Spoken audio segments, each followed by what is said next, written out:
እሺ ዛሬ የምንገባበት ርዕስ በጣም ትልቅና አእምሮን ትንሽ የሚያዞር ነው።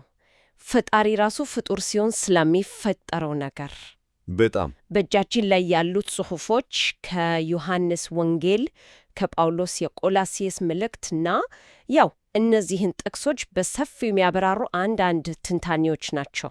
በትክክል የዛሬው ተልዕኳችን በእነዚህ ጥንታዊ ጽሑፎች ውስጥ የተደበቀ የሚመስል አንድ ትልቅ እንቆቅልሽ መፍታት ነው። ይኸውም ሁሉን የፈጠረው አካል እንዴት ሆኖ ወደ ፈጠረው ዓለም መጥቶ ሊታወቅ አልቻለም? ትልቅ ጥያቄ ነው። ምንጮቹ ይህንን ማዕከላዊ ምስጢር እንዴት እንደሚፈቱትና ይህም ስለ ፍርድ፣ ስለ መዳን እና ስለ ዘላለም ሕይወት ምን ትርጉም እንዳለው በጥልቀት እንመለከታለን። ጥሩ። ያው የምንመለከታቸው ጽሑፎች የተለያየ ዘመንና አውድ አላቸው ቢሆኑም በአንድ ማዕከላዊ አካል ማንነት ላይ ነው የሚያተክሩት። የዛሬው ውይይታችንም እነዚህ ምንጮች ስለዚህ አካል የሚያቀርቡትን ምስል እንዳለ በማቅረብ በውስጣቸው ያለውን የክርክር መስመር መከተል ነው። የራሳችንን ትርጓሜ አንሰጥም ማለት ነው? በፍጹም። በጽሑፎቹ ውስጥ የቀረበውን ሐሳብ ፍሰት ለመረዳት ነው የምንሞክረው። በጣም ጥሩ። እንግዲያው ከመነሻውን ጀመር። ዮሐንስ ወንጌል ሲጀምር ኢየሱስን በጣም ነገር ግን ወዲያውኑ በሚቀጥሉት ቁጥሮች ላይ ዓለም በእርሱ ተፈጥሮ ሳለ ዓለም አላወቀው፣ የገዛ ወገኖቹ አልተቀበሉትም ይላል። እዚህ ላይ ነው እንቆቅልሹ የሚጀምረው። አንድ ሰዓሊ ወደ ቀባው ስዕል ውስጥ ቢገባ የስዕሉ አካላት እንዴት አድርጎ ሊያውቁት አይችሉም? እንዴት ሊሆን ቻለ? ይህንን ለመረዳት ቁልፉ የፍጥረት ምንነትን በተመለከተ በምንጮች ውስጥ የቀረበውን ሐሳብ መመርመር ነው። ወደ ቆላስይስ መልእክት ስንሄድ ስለ ኢየሱስ ሲናገር እርሱ ማይታየው አምላክ ምሳሌ ነው፣ ከፍጥረት ሁሉ በፊት የነበረ ነው ይላል። እሺ። ከዚያም ይቀጥልና በሰማይና በምድር ያሉ የሚታዩትና የማይታዩት ሁሉም ነገር በእርሱ ተፈጥሯል፣ ሁሉም በእርሱና ለእርሱ ተፈጥሯል ይላል። እዚህ ላይ ያለው ቁልፍ ሐሳብ እርሱ የፍጥረት አካል ሳይሆን የፍጥረት ምንጭና ዓላማ መሆኑ ነው። በትክክል ምንጩም ዓላማውም እሱ ነው እያለ ነው። ቆይ እስኪ ይሄ እኮ የሚገርም ሐሳብ ነው። አብዛኛው ሰው ፍጥረትን፣ ዩኒቨርስን እንደ ትልቅና በራሱ ዋጋ ያለው ነገር ነው የሚያየው። አዎ። እነዚህ ጽሑፎች ግን ያሉት ዩኒቨርሱ በሙሉ ጊዜና ህዋ በራሱ ምንም ዋጋ የለውም። ዋጋ ምን ያገኘው በዚህ በፈጣሪው ማንነት ውስጥ ስለተጠቃለለ ብቻ ነው። በትክክል የክርክሩ ዋና ነጥብ ይሄ ነው። ይሄ እኮ የሰውን ልጅ ከፍጥረት ማዕከልነት ሙሉ በሙሉ የሚያነሳ ሐሳብ ነው አይደል? አዎ። እና የቀረበው ትንታኔ ይህንን ሐሳብ የበለጠ ያብራራዋል። የመጀመሪያው መለኮታዊ አካል እና ሁለተኛው መለኮታዊ አካል የሚል ጽንሰ ሐሳብ ያስተዋውቃል። እሺ፣ የመጀመሪያና ሁለተኛ ሲል በደረጃ መበላለጥን ያሳያል? አይ፣ ጽሑፉ እንደሚለው በደረጃ ሳይሆን በተግባር መለያየትን ለማሳየት ነው። እና ትንታኔው እንደሚለው ሁለተኛው መለኮታዊ አካል ጊዜን እና ህዋን ከመጀመሪያው መለኮታዊ አካል ለመውረስ ሲል ራሱን ባዶ አድርጎ የፍጡርን መልክ ያዘ ይላል። ስለዚህ ጊዜና ህዋ ዋጋ ያላቸው በራሳቸው ስላልሆኑ ነው። አዎ፣ በሁለተኛው አካል ማንነት ውስጥ ስለተጠቃለሉ ብቻ ነው። እሺ፣ ይህንን ነጥብ መፍካት ያለብን ይመስለኛል። ራሱን ባዶ አድርጎ ፍጡር ሆነ ማለት ምን ማለት ነው? ሁሉን ቻይ የሆነ አካል እንዴት ነው ራሱን ባዶ የሚያደርገው? እዚህ ላይ ነው ነገሩ ውስብስብ የሚሆነው። ትንታኔው እንደሚያስረዳው ይህ ባዶ ማድረግ ኬኖሲስ ይሉታል። ማለት መለኮታዊ ባህሪውን ተወ ማለት አይደለም። ይልቁንም በፈቃዱ የመለኮትነቱን መብቶችና ክብር ወደ ጎን በማድረግ የሰው ልጅ የሚኖረውን ውስንነትና ድካም ሙሉ በሙሉ ተቀበለ ማለት ነው። በምሳሌ ብታስረዳኝ? ልክ አንድ ንጉሥ የንጉሥነቱን ልብስ አውልቆ ተራ ሰው መስሎ በሕዝቡ መካከል እንደሚኖር ማለት ነው። ማንነቱ ንጉሥ ነው፣ ግን ኑሮ እንደ ተራ ሰው ነው። አዎ፣ ዓለም ያላወቀውም ለዚህ ነው። መለኮታዊው አካል በፍጡር ልብስ ስለተሸፈነ የራሱ ፍጥረታት ሊለዩት አልቻሉም። ገባኝ።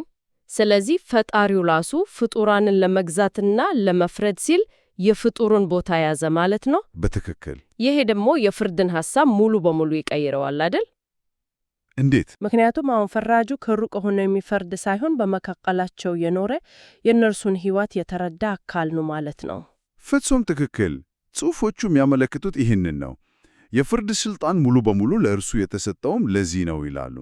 እርሱ የሰው ልጅ በመሆኑ በፍጡር ደረጃ ሆኖ በፍጡራን ላይ የመፍረድ መብትና ብቃት አለው። እናም እንደ ምንጮቹ አገላለጽ ፍጡራን በሕይወት ለመቀጠል ከፈለጉ ይህንን ፍጡር የሆነውን ንጉሥ ማክበርና ለግዛቱ መታዘዝ አለባቸው። ይህም አምላክና ጎረቤትን መውደድን ያካትታል። አዎ፣ ምክንያቱም የእርሱ ግዛት የተመሰረተው በእነዚህ ሁለት መርሆች ላይ ነው ይላል የቀረበው ትንታኔ። እሺ፣ እንግዲያው ምንጮቹ የሚስሉት ምስል ይሄ ነው። ፈጣሪ ራሱ የፍጡርን ቦታ ይዞ ንጉሥም ፈራጅም ሆነ። አዎ፣ ይሄ ከተረጋገጠ ቀጥሎ የሚመጣው ትልቁ ጥያቄ የፍጡራን ዕጣ ፈንታ ነው። በዚህ ስርዓት ውስጥ መዳን የሚባለው ነገር ምንድን ነው? በምንስ ይገኛል? ዮሐንስ 3:16ን ሁሉም ሰው ያውቀዋል። በእርሱም ያምን ሁሉ የዘላለም ሕይወት ይኖረው ይላል። በጣም ቀላልና ቀጥተኛ ይመስላል። ማመን ብቻ በቂ ነው? እዚህ ጋ ነው ብዙ ጊዜ ውይይቶች የሚነሱት። ዮሐንስ 3:16ን ብቻውን ስንመለከተው መዳን በእምነት ብቻ የተገኘ የአንድ ጊዜ ስጦታ ይመስላል። ነገር ግን የቀረበው ትንታኔ ይህንን ከሌሎች የጽሑፉ ክፍሎች ጋር ሲያገናኘው ማመን የሚለው ቃል ከቀላል የአእምሮ ስምምነት የዘለለ ጥልቅ ትርጉም እንዳለው ያሳያል። እሺ፣ ኃጢአትን ለመተው በሚደረግ ቁርጥ ውሳኔ ላይ የተመሰረተ ነው። ቆይ እዚህ ጋር ግራ የሚያጋባ ነገር አለ። ዮሐንስ 3 ላይ የሚያምን ሁሉ የዘላለም ሕይወት አለው ይላል። በጣም ግልጽ ነው። አዎ። አሁን ደግሞ ማብራሪያው ኃጢአትን መተው የሚል ሁለተኛ መስፈርት ያስቀመጠ ነው። እነዚህ እርስ በርሳቸው የሚጋጩ አይመስሉም? ጥሩ ጥያቄ ነው። ጽሑፎቹ ይህን እንደ ውጥረት ሳይሆን እንደ ሁለት የአንድ ሳንቲም ገጽታዎች ነው የሚያቀርቡት። እንዴት? ትንታኔው በቀጥታ እንዲህ ይላል። በአፉ ኃጢአትን እተዋለሁ እያለ በድርጊቱ ግን ኃጢአትን የሚይዝ ሰው በጌታ ኢየሱስ በእውነት ሚያምን አይደለም። ማለት እውነተኛ እምነት በባህሪው ድርጊትን ያመነጫል። ልክ ጤናማ ዛፍ ፍሬ እንደሚያፈራው ማለት ነው። ዛፉ ፍሬ ለማፍራት አይታገልም። ጤናማ ስለሆነ እንዲሁ ያፈራል። በተመሳሳይ በእውነት የሚያምን ሰው ኃጢአትን ለመተው መወሰኑ የእምነቱ ተፈጥሯዊ ውጤት ነው እንጂ የተለየ ተጨማሪ መስፈርት አይደለም። ስለዚህ እምነት በድርጊት ይረጋገጣል እያልን ነው? ብዱቅ። ስለዚህ ማመን ማለት አንድን ሐቅ መቀበል ብቻ ሳይሆን ለአንድ ንጉሥ መገዛት ማለት ነው። በትክክል። ይህ ከኢየሱስ ማንነት ጋር በቀጥታ ይገናኛል። ጽሑፉ እንደሚለው መሲህ ወይም ክርስቶስ መሆኑ 3 ዋና ዋና ሚናዎችን ያጠቃልላል። እሺ።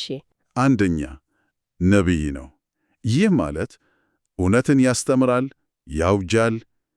ሁለተኛ ንጉሥ ነው። እውነትን የሚቃወሙትን ይገዛል፣ ያጠፋል። ሦስተኛውስ?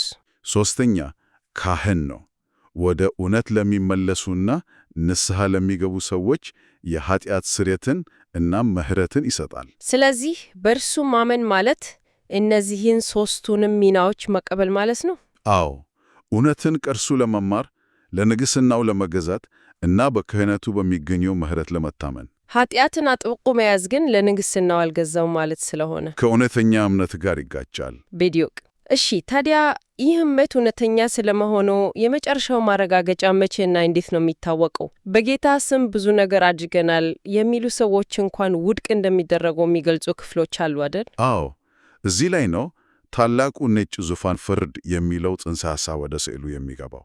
ምንጮቹ እንደሚሉት ይህ የእያንዳንዱ ፍጡር የሕይወት ታሪክ በሙሉ የሚገለጥበት የመጨረሻው የፍርድ ቀን ነው። ታላቁ ነጭ ዙፋን ፍርድ የሚለው ሐረግ በራሱ በጣም ኃይለኛ ነው። ዝም ብሎ የፍርድ ቀን ከማለት በምን ይለያል? በጣም ጥሩ ነጥብ ነው። ምስሉ ራሱ ትርጉም አለው። ዙፋን የሚለው የመጨረሻውን የሥልጣንና የሉዓላዊነት ቦታ ያመለክታል። ነጭ መሆኑስ? ነጭ መሆኑ ደግሞ የፍርዱን ፍጹም ንጽሕና እና ፍትሕ ያሳያል።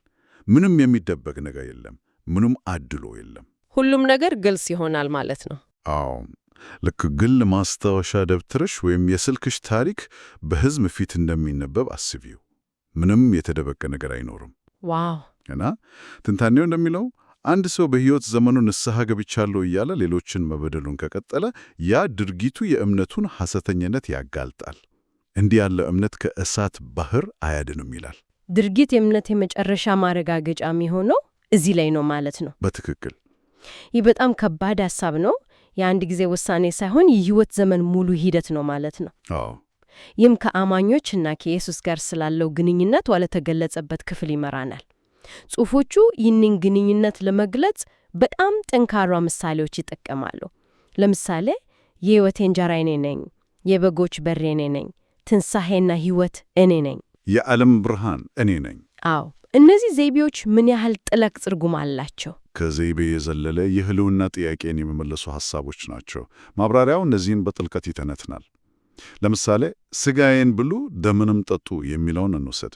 ይሄ ቃል በቃል ሲወሰድ በጣም አስደንጋጭ ነው። በጣም ነገር ግን ትንታኔው ሲያብራራ ሥጋ የሚለው ቃሉን ወይም ትምህርቱን እንደሚያመለክት ይገልጻል።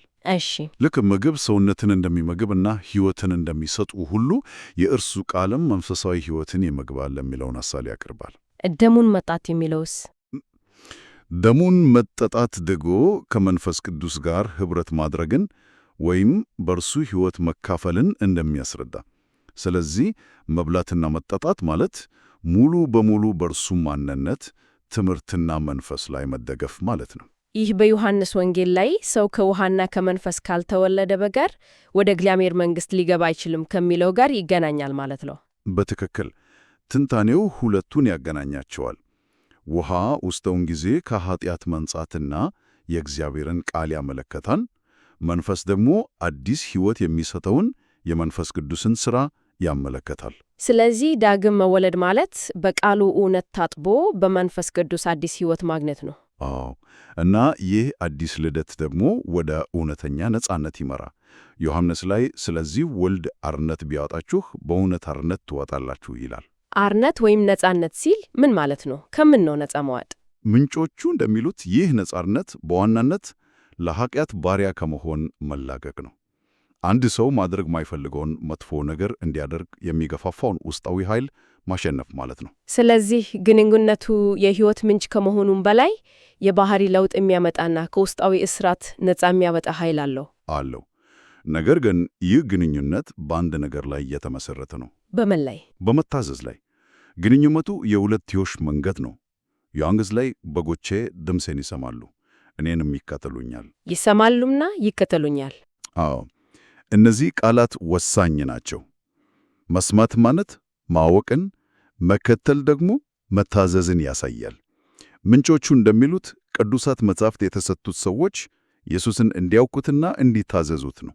ስለዚህ መጻሕፍቱን ማንበብና ማጥናት ብቻውን ግብ አይደለም፣ ይልቁንም ወደ መታዘዝ የሚመራ መንገድ ነው። እሺ፣ የዛሬውን ውይይት ስናጠቃልለው በእነዚህ ምንጮች ውስጥ የቀረበው ምስል በጣም ግልጽ ሆኖ መጥቷል። በመጀመሪያ ኢየሱስ እንደ መለኮታዊ ፈጣሪ ነገር ግን ፍጡራንን ለማዳንና ለመፍረድ ራሱ ፍጡር እንደሆነ አካል ሆኖ ቀርቧል። አዎ፣ ይሄ በራሱ አእምሮን የሚፈታተን ጽንሰ ሐሳብ ነው። የፍጥረትና የፈጣሪን ድንበር የሚያሻገር ሐሳብ።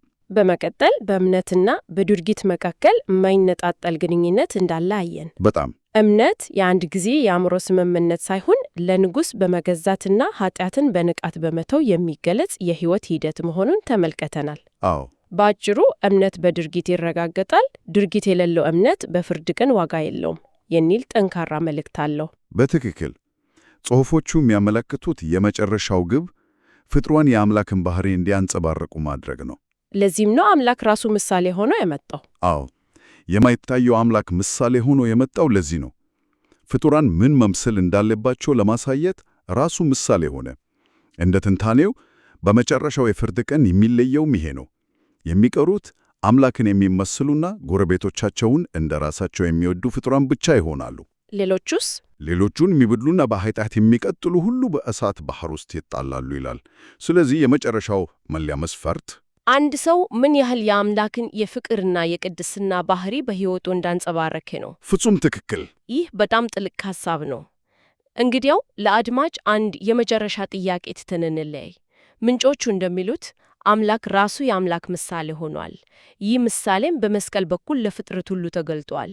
ይህ መለኮታዊ ምሳሌ በምናምን ሰዎች ሕይወት ውስጥ እንዲያንጸባርቅ ታስቦ ከሆነ የአንድ ሰው ፍርድ በሙሉ የሕይወት ዘመኑ ድርጊት ላይ የተመሰረተ መሆኑ ያንን ምሳሌ በየዕለቱ የማንጸባረቅን ትርጉም እንዴት በጥልቀት ሊለውጡ ይችላል?